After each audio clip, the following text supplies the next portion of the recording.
Welcome to Convince Me in 15 Minutes. This podcast will introduce you to concepts, theories, and philosophies in the world of finance, investing, and wealth management explained in 15 minutes. Your guides are Keith Thompson and Luke Tawas. Hello, my name is Jason Su. I am the founder and CIO of Rayliant Global Advisors. I'm here to convince you in 3 slides and 15 minutes that in investing in emerging markets, only 3 salient attributes matter. Today, I'm excited to have Jason Shu with us. Jason has a storied history in finance. He and Rob Arnott co-founded Research Affiliates. In 2016, he launched Rayliant Global Advisors, where he serves as chairman and chief investment officer. He is one of the preeminent minds on investing in China and has been a fixture on CNBC. Rayliant today has over 17 billion in assets and has developed some of the most interesting quantitative strategies on the street. They have offices in Beijing, Shanghai, Hangzhou, London, Los Angeles, and Taipei. To say we're excited to have Jason on the show today is an understatement. We can't thank you enough for joining our podcast. We appreciate you reviewing the 3 slides you have prepared for us today, Jason. You have 15 minutes. Thanks, Luke. Let me start with the first slide. Now, the first slide is titled Electricity Generation Per Capita. Now, I'm not saying that electricity generation is the most salient characteristic when you think about investing in emerging markets. What I'm saying is it's representative of the kind of infrastructure, government investments that's gone into the country to allow the country to do more sophisticated manufacturing. It tends to be that the more sophisticated, the more high value add export manufacturing you're doing, the more electricity you use. So when you're seeing electricity generation, what you're seeing isn't, people in South Korea and Taiwan are using a lot of electricity. What you're actually seeing is Taiwan, South Korea are major exporters. Much of their GDP is exporting to foreigners, high quality, high value add electronic goods. And so the electricity usage per capita is high, not because they're consuming electricity, but because they're transforming electricity into very high value add goods and services. Now, that is not something that, say, any factory owner is able to undertake, right? So what it takes is a massive government investment in the underlying infrastructure, all the way from education, right? You need highly skilled individuals who then can operate sophisticated equipment in advanced factories. And of course, you can't have those factories without, first of all, establishing transportation, ports, all the necessary logistical underlying support to attract foreign capital to set up advanced factories, who would then hire your local engineers. And over time, there's a lot of transfer of technology, which then allows people to learn by doing. And ultimately, the locals will take over running the factories, eventually owning the factories, and then that virtuous cycle of sort of exporting their highly skilled labor in terms of the manufactured goods. So what we're seeing here in terms of electricity generation per capita is really the story of a country whose government's gotten it right? They're making the right investments, right? They're making sure there's steady power supply, there's road and everything that's conducive to a manufacturing dominated economy that exports and earns money and therefore builds wealth over time, so the country can transition over ultimately from export-oriented to a consumer-oriented economy.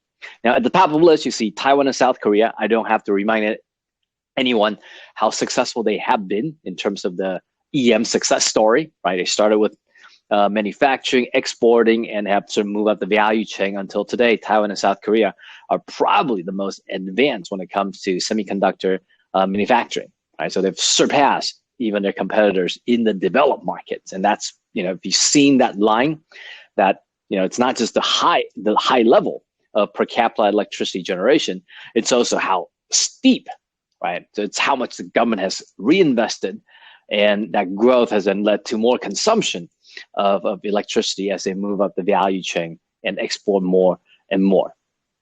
And of course, the story here isn't about Taiwan and South Korea, because they have sort of arrived, they've sort of done it, right? It's about predicting, who will follow path, right? And it's very much a path in that we've seen Japan was the first one to sort of create the Asian growth miracle, and then followed by Taiwan, followed by South Korea, and very much today we're seeing mainland China going on that path, and then we're predicting that over time your Vietnam, Malaysia, your India could be on the same trajectory as well. And so it's a tried and true template of leading with manufacturing and export and improving the skill of your domestic workers. And so what we're seeing is China showing that same steepness in terms of increasing the value or the manufacturers, and in the process, the energy consumption per capita. But what is perhaps more alarming is that isn't the same trend that we observe for, say, India, whom many have come to expect as sort of the next China, and perhaps even replacing China as U.S. go through a friendshoring exercise, and there's increasing sort of China decoupling, right? So for China to sort of cede to India, right? And for India to sort of start to take over a lot of manufacturing from China, a very important thing is we got to see the same kind of government investment into infrastructure. We got to see the ability to attract sophisticated factories that'll use a lot of electricity to produce high-end manufactured goods. And today, I would say, if you look at where India is in terms of electricity generation per capita, it just hasn't been the kind of government investments into even providing steady electricity. And it's not just electricity, right? It's all the supporting infrastructure, be it ports, be it roads. And so, I think ultimately what this means is for any country to seek to replace China, the infrastructure has to be there first. And those infrastructure are very costly, very expensive to build. And so I would say for anyone who's looking to invest in emerging markets, this has got to be one of the most important elements you look at, is the government's commitment to build that infrastructure to support the necessary manufacturing. Right, on slide number 2, I want to move forward and talk about the second salient attributes when one think about investing in emerging markets. And in the previous slide, I talked about kind of the government investments into the underlying infrastructure. Now we're talking about having hard-working, skilled labor. So this slide shows you the number of hours work and the cost of labor. Now, one thing I do want to remind everyone is the cost of labor and the value of labor are not the same thing, right? So anyone who is a value investor understands, there's the price, that's what you pay, value is what you get. And so, of course, for anyone who's looking to invest in emerging markets, it's a matter of, can I pay a low price and get a good value? Right? If you're in a market where there's a large quantity of labor and they're all very low price, that doesn't mean you necessarily can create value, right? Because it has to be low price but high value. And so when you look across international data, again, here China stands out as an outlier in that the cost is clearly very low. And the hours that each laborer is willing to supply is very, very high. And obviously, you got a denominator where it's a country with a 1.4 billion population, so a very strong workforce.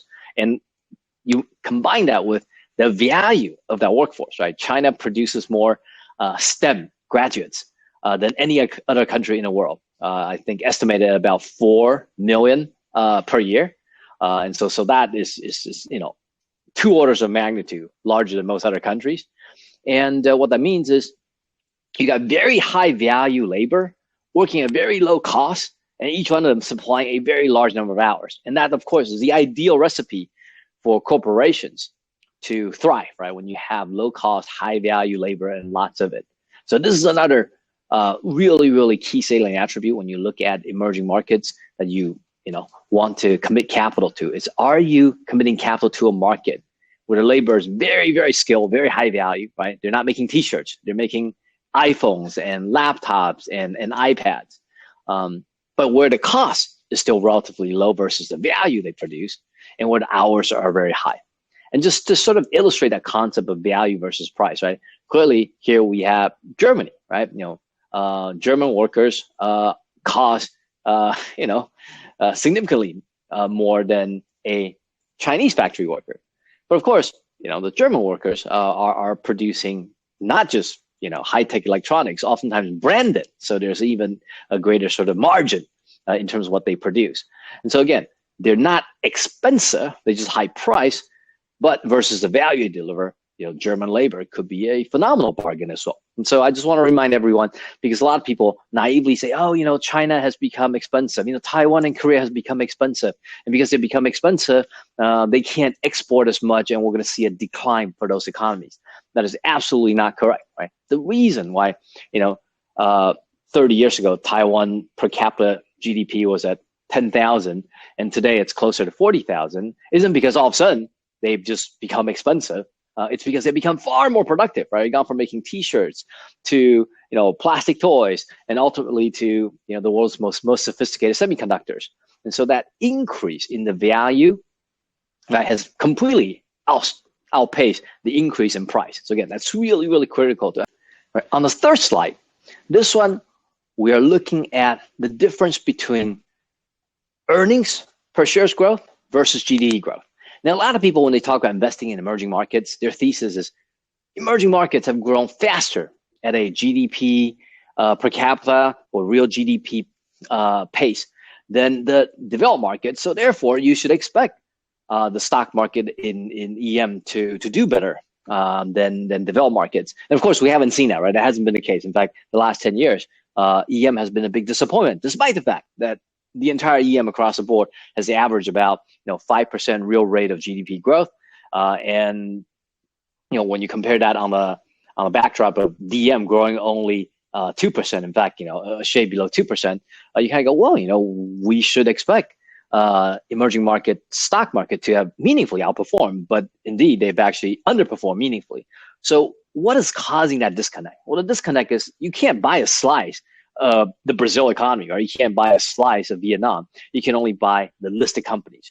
So this slide, what I'm asking people to focus on is I want you to focus not on the broad economy, which you cannot buy. You can read about it in the news, but you can't buy a slice of that. I want you to focus on the corporations who are listed in the local stock market and ask, are those corporations effectively capturing the growth of the underlying economy?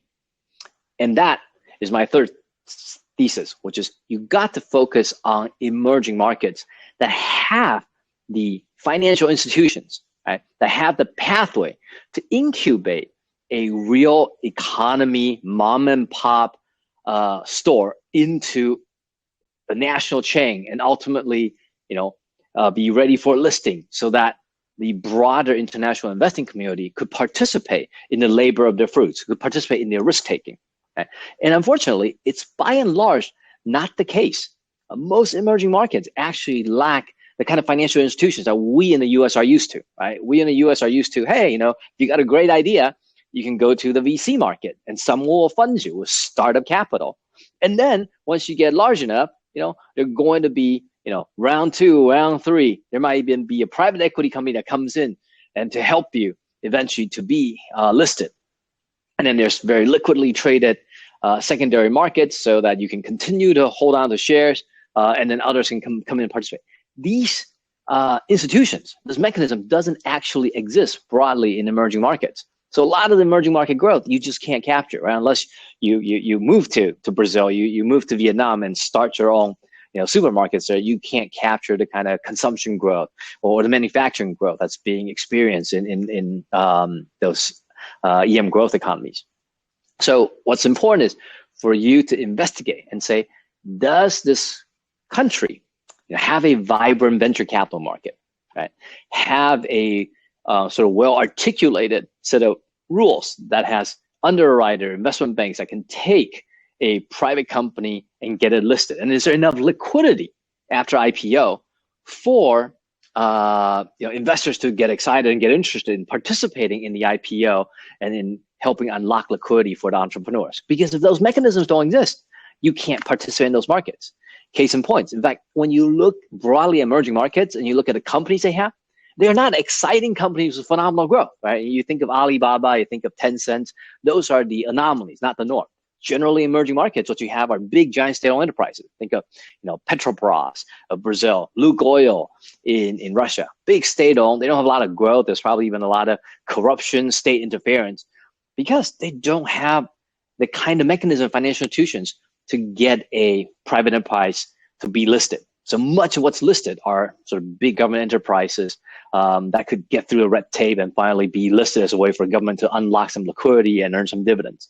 So really, really important is for people to pay attention to what are the companies that are listed for those economies. Are they the kind of entrepreneurial, spirited, competitive market, free enterprise with private ownerships who are being listed? Because those are the growth drivers for the economy. So if those are not a company listed, investing in those economies generally mostly just means you're buying state-owned enterprises, which isn't really what you're trying to buy, right? That's not what you're thinking of when you're thinking about sort of emerging market opportunities and the emerging market growth. So my third advice is focus on the companies you're buying, not on just the underlying macro and GDP story. Jason, when you talk about electricity generation per capita, invariably what comes along with that is environmental concerns. Obviously, when you have a population the size of China and you need to increase your energy output to deal with some of these manufacturing issues you're talking about, that comes with environmental concerns along with it. Does that put China at loggerheads with the kind of the global community for environmental reasons?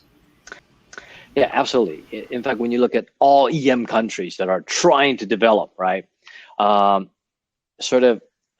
it's electricity generation, so there's a lot of burning of coals, and even if they gone nuclear, nuclear to some people is also an environmental hazard. Or to those that are less manufacturing, right? Like there's a large part of EM that doesn't manufacture anything. They simply are resource extraction, right? You think of the Middle East with Saudi Arabia, right? You think a lot of what's happening in Latin America, in Africa. Those are all environmental concerns, and sort of from an ESG perspective, if you think of emerging markets, you just can't hold them to the same standard that we want to as we hold companies in the developed markets, right? I think the developed markets, there's a lot more software, there's a lot more sort of brand, and a lot more service, and they're naturally less polluting. So I would just say, for investors who think of the environment, you got to recognize that we're all in like a value chain, right? Sure, the West has sort of controlled the part of the value chain that is not very polluting, but the whole value chain at the end of the day is still consumers buying goods, and the goods have to be manufactured, right? So it isn't that EM is more polluting, it is that people in DM consuming in of itself has to lead to pollution. So if we want to reduce pollution, it's not a EM DM story. I think if we want to reduce pollution, it is about either we innovate and find nuclear fusion where no hazard is produced as a process generating electricity, or we just have to consume less. There's no other way, right? Simply saying, oh, we want to consume more, but we also don't want our manufacturers to extract resource or expand energy to convert resource into the goods we want. I think that's just being unrealistic. Yeah, you talked about resources. As you have these emerging countries kind of come into second world and first world nations, is there going to be just an arms race for commodities to make that happen? Whether it's copper for electric vehicles, or tin, or uranium for nuclear facilities? Yeah, absolutely. And I think this is why, China is courting the Middle East very aggressively. China is, courting Africa and Latin America, which are resource rich in terms of everything you just mentioned before. In some ways, this actually is an interesting thesis that I think we've not explored before in emerging market investing, which is these resource rich countries. They're finally getting this kind of a second buyer, right? Who is competing aggressively to pay up for these resources. And so that may actually be, a significant opportunity for the Middle East, for Latin, and for Africa, because now there's sort of a competitive buyer out there, and that's giving them a lot of price support. So yes, we are seeing competition in resources, and in some ways that competition does forecast perhaps a tailwind to a lot of the resource-rich emerging economies that they have never experienced until this point. So there's lots of talk of Mexico becoming the United States' top trading partner. Why is the electricity data not supporting this thesis? Yeah, and so I think this is where the whole thesis of friendshoring, China decoupling really doesn't hold water. Right? If you think of Mexico, right, and then you think of India.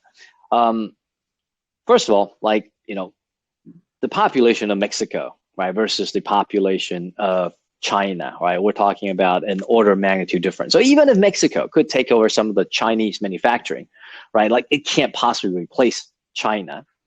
And not to mention, it's taken China many decades of infrastructure investing, electricity supply.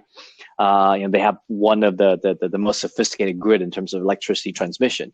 All of that takes decades to build and perfect, right? And for Mexico to invest today and to get there, that's going to be quite difficult, right? There's a scaling issue and there's a timing issue, right? They're starting too late.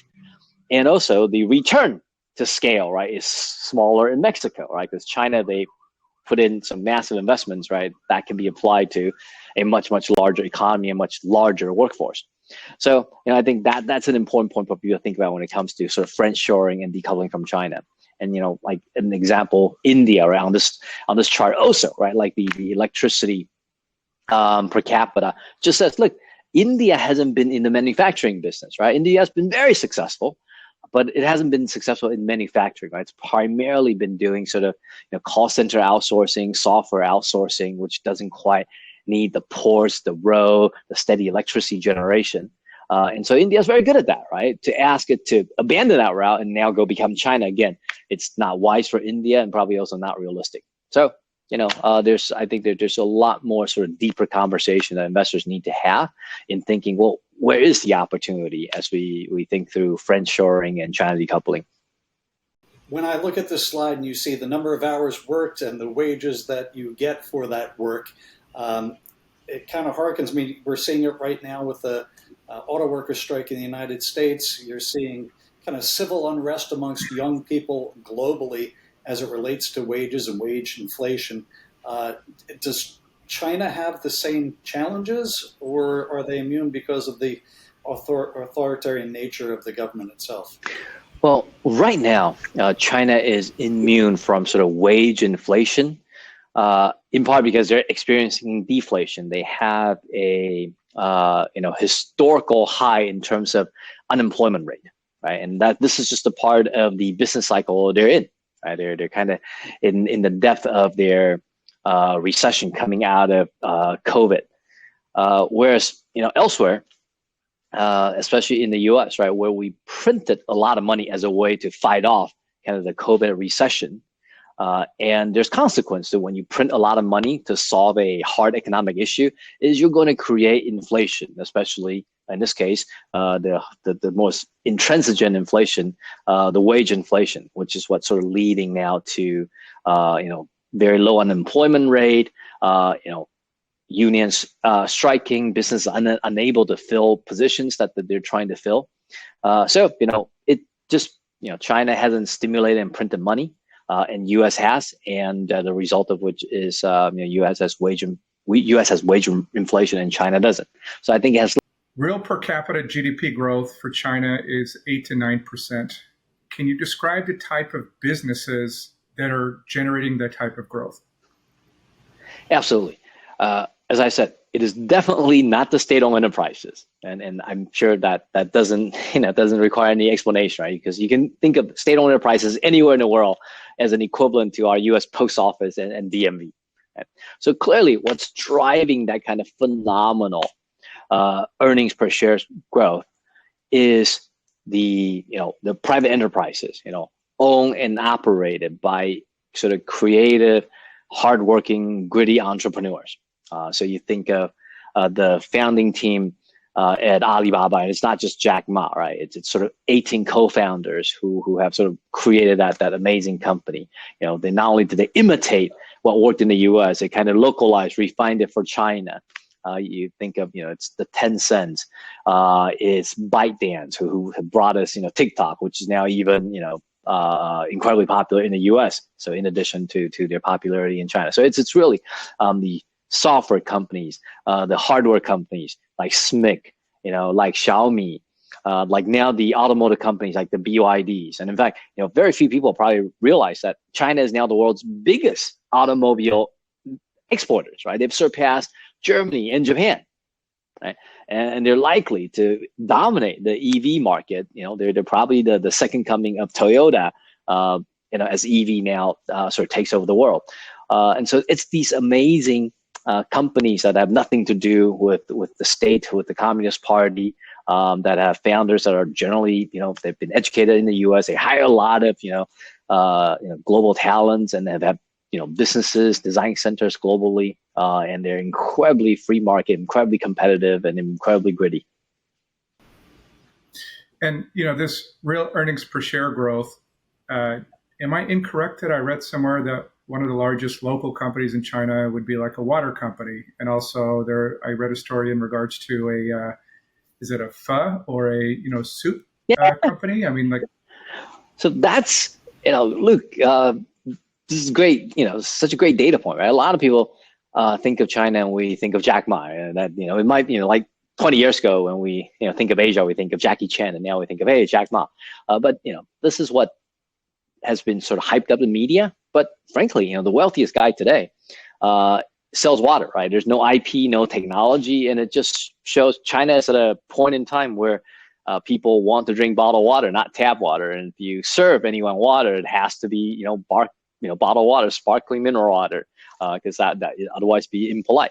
And the previous wealthiest guy in China sold hot soup, spicy hot pot, and has like 4,000 chains across Asia.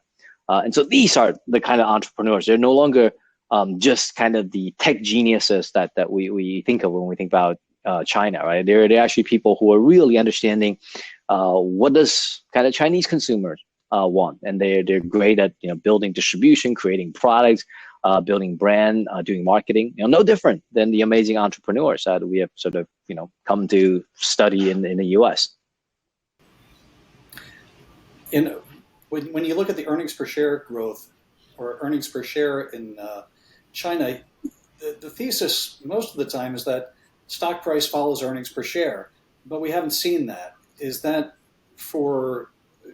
just make China a great value, or is it a value growth story? Is it just people don't want to invest outside of the United States? What are some of the rationales for the stock price not following earnings per share?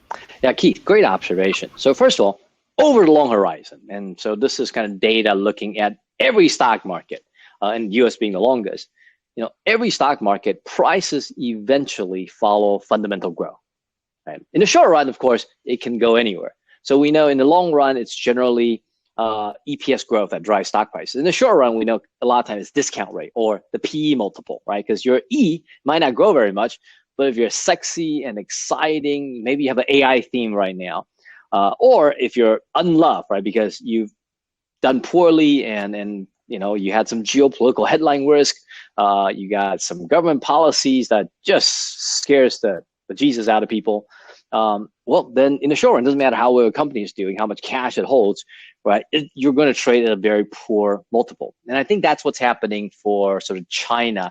And of course, in the backdrop of China versus the US, right? The US has continued to see a very high valuation multiple that most, I would say, institutional investors say, yeah, that's too expensive for me to buy growth. But like NVIDIA, phenomenal company, right now the only game in town, but what if there's competition, right? Would I still want to pay 40 times sales? So, great company, but too expensive. And in China, what you have is opposite. Right? You got great companies, very, very cheap.